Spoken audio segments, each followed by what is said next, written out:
Okay, let's continue. B part 4, lecture 12, symmetry. Now, step 1, definition. Symmetry refers to invariance under a transformation. That's the definition of symmetry. Now, in geometry and physics, it implies that the system or object remains unchanged under a specific operation or transformation.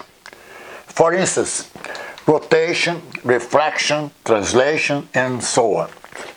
It is important to emphasize that if a variable is constant motion, you see COM, and arises from a variational principle, that is the dynamics, in this case, okay, come from a Lagrangian or Hamiltonian, then Noether's theorem guarantees that there is a corresponding continuous symmetry of the action. So let's clarify precisely.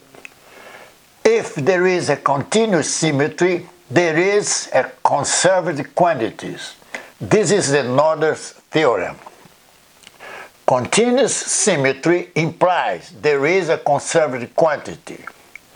Now, this case, the converse is generally true only if Lagrangian-Hamilton system.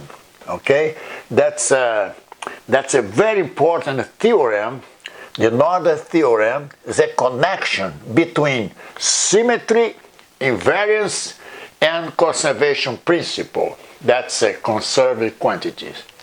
Now, in the next lecture, we will present many concepts just to be later used to prove the Noether theorem. Noether theorem is important as, again, you see, there's a connection between symmetry, invariance, and conservation principles, as you see in next lectures, okay? Concept of field, okay, and invariance and so on. You see, that's very important.